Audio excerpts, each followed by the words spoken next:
Bulletin میں سب سے پہلے آپ کو خبر دیں، گجرات میں سابق وزیر اعلیٰ پنجاب چودھری پرویز الہی کے گھر پر صبح سویرے چھاپا مارا گیا۔ پولیس اہلکاروں کی بڑی تعداد نے گھر کو گھیرے میں لے لیا۔ پرویز الہی کے گھر کی تلاشی کے بعد پولیس واپس چلی گئی۔ مزید تفصیلات جانتے ہیں جی نیوز کے نمائندے راجہ ریاض احمد راسخ سے۔ ریاض، چھاپے کی وجہ سامنے آ سکی اب تک، اور کیا کسی کو حراست میں بھی لیا گیا ہے؟ جی، پولیس نے ابھی تک کسی بھی اس چھاپے کے بارے میں کوئی نہیں بتایا کہ کیوں چھاپا مارا گیا، اور نہ ہی کسی طرف سے تصدیق ہو چکی ہے۔ تاہم پولیس نے سیڑھیاں لگا کر گھر کے اندر داخل ہو، پہلے گیٹ توڑنے کی کوشش کی لیکن وہ گیٹ چونکہ مضبوط تھا، پھر سیڑھی لگا کر گھر میں داخل ہوئے اور پھر اندر سے جو تالا لگا ہوا تھا گیٹ کا اس کو توڑ کے گیٹ کھولا۔ پھر پولیس کے کچھ نقاب پوش جو ماسک لگائے لوگ ہیں وہ اندر داخل ہوئے ہیں۔ اندر داخل ہونے کے بعد پھر وہ وہاں سے واپس آ گئے۔ انہوں نے کسی قسم کی کوئی کارروائی کا بارے میں نہیں بتایا کہ کیا کارروائی کی ہے، لیکن اتنا ہوا ہے کہ وہ انہوں نے گیٹ کھول کے اندر داخل ہوئے، تالا توڑ کے، اس کے بعد پھر وہ واپس چلے گئے۔ اور جہاں تک گرفتاری کا معاملہ ہے، ابھی تک پولیس نے کسی قسم کے کوئی ملازم کا حراست میں لینے کے بارے میں تصدیق نہیں کیا، جبکہ جو چودھری پرویز الہی جو ہے وہ لاہور میں ہے اور جو مونس الہی جو بیرون ملک ہے ان کی طرف سے بھی جو ہے وہ یہی تصدیق ہو سکی ہے جی کہ وہ انہوں نے کجاڑی ہاؤس میں جو پولیس نے باری نفری کے ساتھ چھاپا مارا ہے اور بغیر اندر سرچ کیے وہ واپس چلے گئے۔ ٹھیک ہے، بہت شکریہ راجہ ریاض اپڈیٹ کرنے کے لیے۔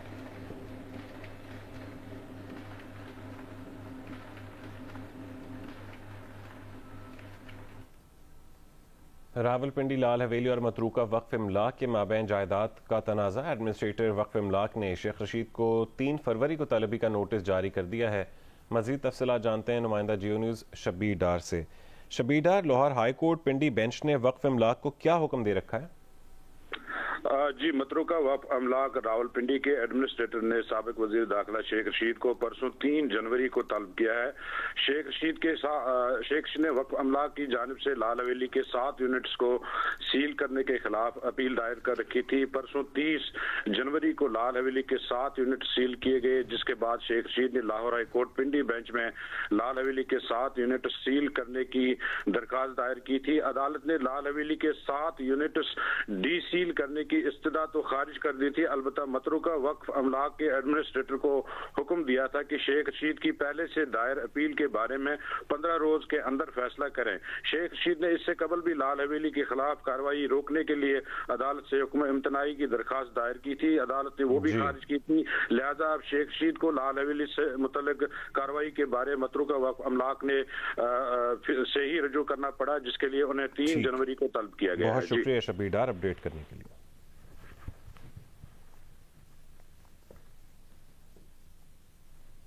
آگے بڑھیں، آپ کو بتائیں army chief general Asim Munir کی زیر صدارت کور کمانڈرز کانفرنس نے عزم ظاہر کیا ہے کہ پشاور پولیس لائنز دھماکے کے ذمہ داروں کو کیفر کردار تک پہنچایا جائے گا۔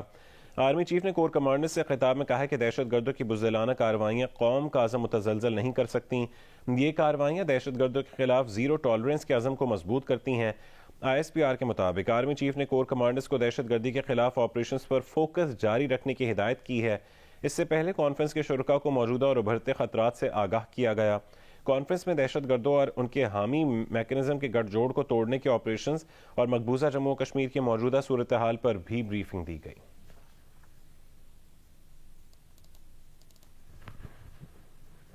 کالعدم تحریک طالبان کے حملے پاکستان سے آپریٹ نہیں ہو رہے۔ ان کی لیڈرشپ افغانستان میں پاکستان کی سرحد کے قریب بیٹھی ہوئی ہے، ہمیں ان کے ٹھکانوں کا پتہ ہے۔ وزیر دفاع خواجہ آصف نے پروگرام آج شاہ زیب خان زادہ کے ساتھ میں گفتگو میں کہا کہ بھارت کالعدم تحریک طالبان کو ہر طرح کی تربیت دے رہا ہے۔ TTP کے تانے بانے پہلے بھی بھارت سے ملتے تھے، آج بھی ملتے ہیں۔ PTI کی حکومت ابھی قائم تھی تو وہاں کے لوگوں نے ان لوگوں کی واپسی کو ایکسیپٹ کرنے سے انکار کر دیا تھا۔ یہ پاکستان سے نہیں ہو رہی، یہ کنٹرول ابھی بھی جو ان کی لیڈرشپ ہے وہاں پہ بیٹھی ہوئی ہے، وہ پاکستان کے بارڈر کے قریب بیٹھے ہوئے ہیں، زیادہ دور نہیں ہیں۔